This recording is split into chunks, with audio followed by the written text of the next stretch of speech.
Welcome to Tropang Palibots Vlog!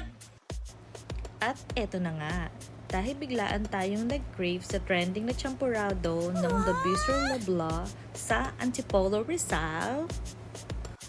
At dahil dyan, sinamahan tayo ng ibang miyembro ng Tropang Kapalibots. Sasamahan nila tayong tumaba.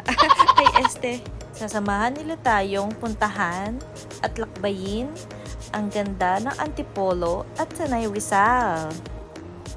Palabas na nga kami dyan sa NLEX Tollgate galing ng Clark. At ayan, ako po ang inyong lingkod na driver. Ang aking anak, ang ating kapalibot sa si Tin at si Ken na takot sa camera. At ang ating videographer na si RV. Luckily, holiday at weekdays kaya walang traffic. Nandito na nga tayo sa may bandang Marikina. Kaya makikita natin, first time natin mag-drive dyan. First time na makita ko yung Marikina River. Gamit lang namin dyan ay Google Maps.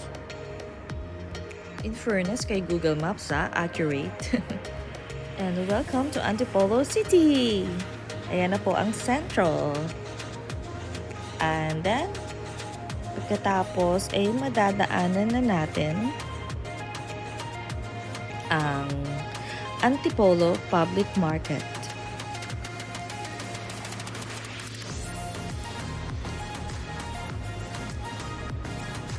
Para ka din nasa Maynila kapag nag-drive ka dito sa lugar na to. Manila vibes din. Yan na po ang public market.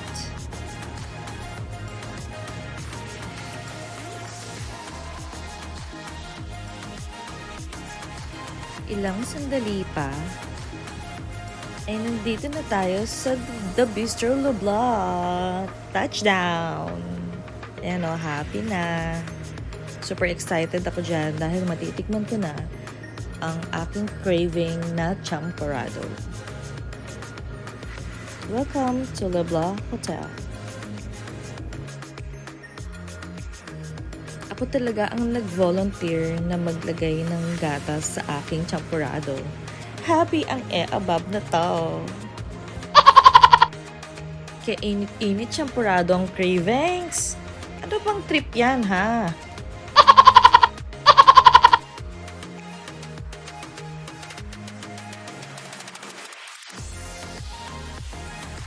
At syempre, hindi papahuli ang ating kapalibots na si Bibi Tin at ang ating baby girl.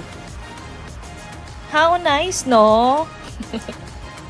Happy ang mga bata! Ayan ang masarap na combination sa champurrado, ang danggit.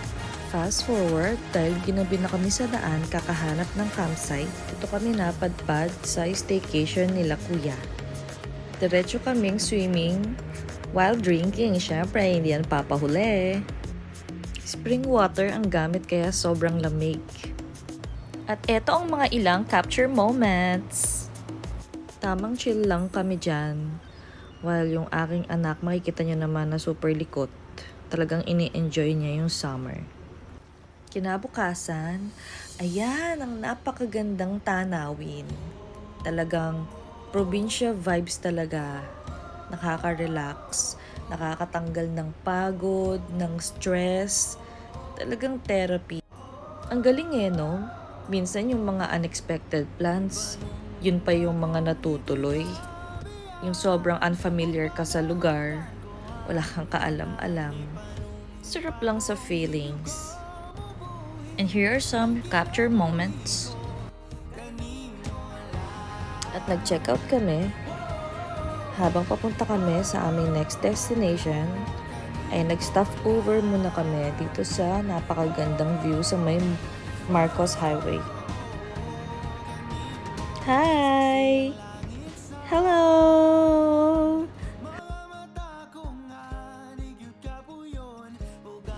Ayan, picture muna daw kaming dalawa. Dan. Happy!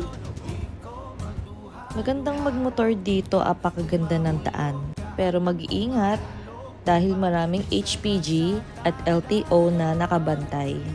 Bawal nang mag-ala Oscar yung mga mahilig mag-banking dyan para maiwasan na din ang aksidente.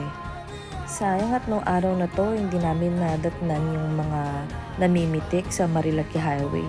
Sarap sanang magpa-picture. Para iwas na rin sa aberya, mas maigi na kumpleto ang mga dala nyong papel. While on our way to our next destination, we decided na mag-stay pa ng one more day. Since it's our first time, gusto talaga namin na masulit ang pag-explore dito sa Tanay. Laging tandaan na ang pera ay kayang kitain, pero ang memories, it will last forever. Kaya lagi nating piliin kung ano ang magpapasaya sa atin. Thank you for watching and see you on our next vlog, part 2. Bye!